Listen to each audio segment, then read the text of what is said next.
forget to like and subscribe. And hit the notification bell so we can go to college and get more knowledge. I believe we are in the middle of World War III right now. Already in the middle. Already in the middle. Russian warships are headed on the way to Havana, Cuba, about 90 miles from the Florida coast. He will drive us into World War III, and we're closer to World War III than anybody can imagine. Welcome back to the place to be with the CBDC Assets Group. We got that wake-up call for you today. Get ready. We're living in a world where World War III has already started, but not a word is spoken in the debate or on mainstream news. Former CIA agent Andrew Bustamante explains proxy battles. I'll take you through the China and America proxy battle over Taiwan's nanochip manufacturing and what this all means for the future of global politics and the economy. Join me as we explore the shocking truth about the New World Order and what it means for all of our lives. Make sure you stay till the end to get a clear understanding of why World War III has already started. If you like this kind of content and want more, the only thing I ask is that you smash that subscribe button and don't forget to leave a like. It means a lot. Thanks. I believe we are in the middle of World War III right now. Already in the middle. Already in the middle. I think what people don't recognize, to go to the long answer, is that war evolves, war changes, just like a virus, just like any one of us, right? What happens is people think World War III is going to look like World War II. I don't know why people think that. The generals fight the last war. But they think that. But World War II didn't look like World War I. Vietnam didn't look like World War II. The Gulf War, the War on Terror, didn't look anything like the Vietnam War, right? So why do we keep thinking that World War III is going to look like bombers and tanks and nuclear weapons? That's not what World War III is going to look like. World War III is a war doctrinally, meaning what's taught in the Army war schools and the Air Force war schools, not just in the United States, but across all the first world countries. World War III is a war of what's called proxy war. Proxy war is when rich countries fund conflicts in small countries. Interstate means two independent states invade and fight with each other. The closest thing we have to that right now is Russia and Ukraine. But wouldn't that be the textbook definition of a proxy war? It's not a textbook definition because it's a blend of the two. Okay. Syria is a textbook definition, right? Internal conflict led to a civil war that was funded by outside partners. The United States funded one side, Russia funded the other side, right? Textbook. Libya, textbook. Got it. So because the U.S. is using Ukraine as a proxy, but with Russia. And Russia did physically invade across the border, right? So it's a hybrid. But you're exactly right. Like what we're seeing is that starting with the war in Afghanistan, we started to leave the world of interstate war, where we invaded Afghanistan, and we started to go into a world of proxy conflict. Yemen was a proxy conflict. Syria was a proxy conflict. Libya was a proxy conflict. And we continue to keep seeing them happen. And that's just the United States. When you look at China, when you look at Russia, when you look at Turkey, when you look at Saudi Arabia, there are even more. There are many, many more conflict zones. There's 112 conflict zones in the world right now, all being funded by external countries that are funding a conflict in a third world country against a competitor to their country. Just like we're funding Ukraine, Russia and China are funding Russia, right? Like you look at Israel right now. Israel's struggling because the conflict was a very convenient proxy conflict against Iran, because Iran was funding Hezbollah, the United States was supporting Israel, but now it's gone out of control, and now it's starting to mutate into something different, right? With Benny Gantz leaving the war cabinet, you're even seeing Israel itself divided over how it's going to handle itself in Gaza. So we have this evolution, this transformation of the battlefield that will become the next version of the doctrine that we teach to our military generals of tomorrow. So I argue that World War III is already happening. World War III is a war of proxy conflict, and that proxy conflict is how rich countries can tell their populations, we're not at war. Like, honestly, of course we are. We are sending our weapons, our surplus to Ukraine. We are sending our advisors to Europe. We are sending our special operations to Asia to train on the shores of Indonesia and Thailand within striking distance of China. Of course, we are 100% in the middle of a global war of power and influence. Just because American soldiers aren't dying yet doesn't mean that they're not going to die as soon as China makes a move on Taiwan and the United States decides to send a friggin' naval cruiser through the Taiwan Straits. Semiconductor manufacturing company may not be a household name, but its chips are everywhere. In iPhones, air conditioning units, smart doorbells, computers, cars, F-35 fighter jets, and even NASA's Perseverance rover that landed on Mars. The reason automakers haven't been making enough cars, it's one of only 2 companies that mass produces chips below 10 nanometers, the other being Samsung. Nanometer refers to the length of a transistor. Tiny switches, 10,000 times thinner than a human hair, that control electric currents. 1 nanometer is equal to 1/billionth of a meter. The smaller the transistor, the more that can be crammed together. The more transistors you have, the better the chip, and the more powerful your computer will be. When House Speaker Nancy Pelosi visited Taiwan in August 2022, she made it a point to meet with TSMC Chairman Mark Liu, a sign of just how important the company is. Beijing spent weeks telling Pelosi not to go to Taiwan, an island that Chinese President Xi Jinping believes is a breakaway province and has threatened to invade. I think there is a growing, big, huge possible narrative of having a 1999 style bubble. I think if there's a risk of that, then you get an overhang, and you could skip a crypto cycle, you could skip a tech cycle like we did back in 2003 to 2007 or something like that. So that's the biggest risk. I think all left tail risks have been removed, all of them.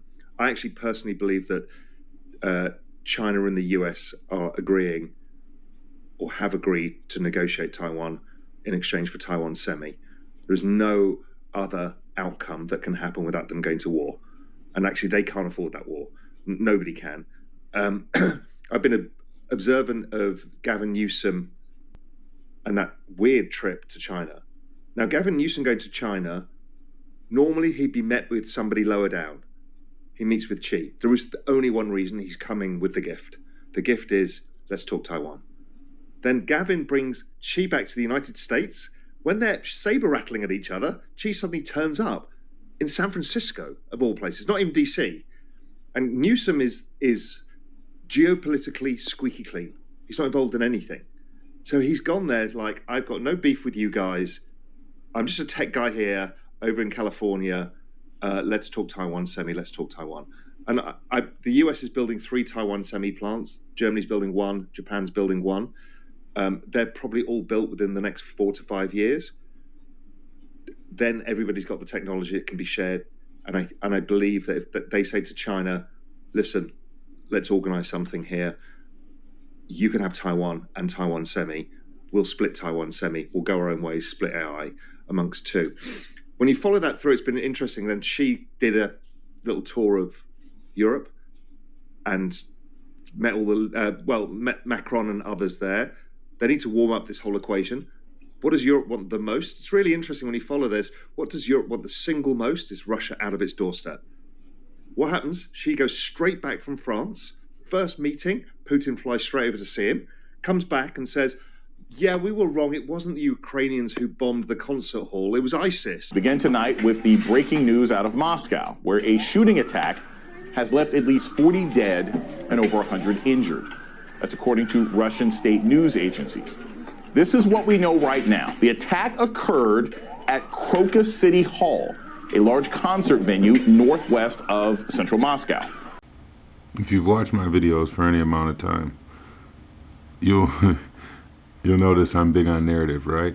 So here we go again. You just heard Raoul Paul say that they claimed Ukraine did the attack, and then they say that it was ISIS. Look at this image. Doesn't that look like a man in military outfit, particularly the tan military t-shirt that Ukrainian soldiers wear, the tan and green? He's got armor on, so do his buddies. And I just can't help but notice that this man's skin is very fair,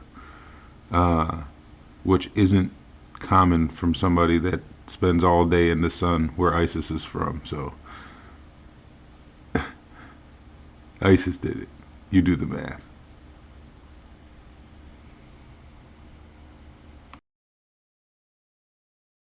Now, everyone can blame ISIS. It's like the bogeyman. You're politically allowed to say ISIS to anything.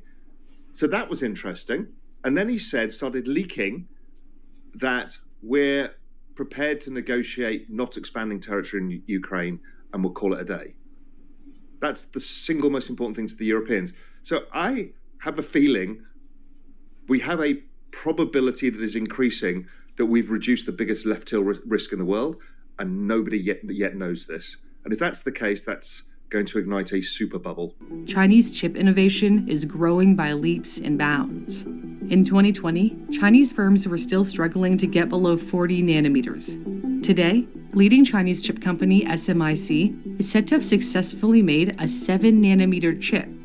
Researchers at the firm Tech Insights say the chip was made for crypto mining. China has made it a strategic priority to boost its domestic semiconductor industry. This next video is one of the greatest videos I've ever seen. It's about the changing world orders, and it gives you an idea of exactly what's going on and why I believe America chose the non-violent route in giving up Taiwan. And oh my God, that shit on his lip has some shit on his lip. Inevitably, the cost of maintaining and defending the empire becomes greater than the revenue it brings in, so having an empire becomes unprofitable. For example, the Dutch Empire overextended around the world and fought war after increasingly expensive war with the British and other European powers to protect its territory and trade routes. The British Empire similarly became massive, bureaucratic, and lost its competitive advantages as rival powers, particularly Germany, soared, leading to an increasingly expensive arms race and world war. The U.S. has spent about $8 trillion on foreign wars and their consequences since September 11, and trillions more for other military operations and for supporting military bases in 70 countries. And it still isn't spending enough to support its military competition with China in the area around China. In this cycle, the richer countries eventually get deeper into debt by borrowing from poorer countries that save more. It's one of the early signs of a wealth and power shift. This internal conflict makes the empire weak and vulnerable to rising external rivals who, seeing this domestic weakness, are more inclined to mount a challenge. This raises the risk of great international conflict, especially if the rival has built up a comparable military. Defending oneself and one's empire against rivals requires great military spending, which has to occur as domestic economic conditions are deteriorating and the empire can least afford it. Since there is no viable system for peacefully adjudicating international disputes, these conflicts are typically resolved through tests of power. As bolder challenges are made, the leading empire is faced with the difficult choice of fighting or retreating. Fighting and losing is the worst outcome. But retreating is bad too, as it cedes progress to the rival and signals that the empire is weak to those countries that are considering which side to be on. Poor economic conditions cause more fighting for wealth and power, which inevitably leads to some kind of war. Wars are terribly costly. At the same time, they produce the tectonic shifts that realign the new waters to the new realities of wealth and power in the world.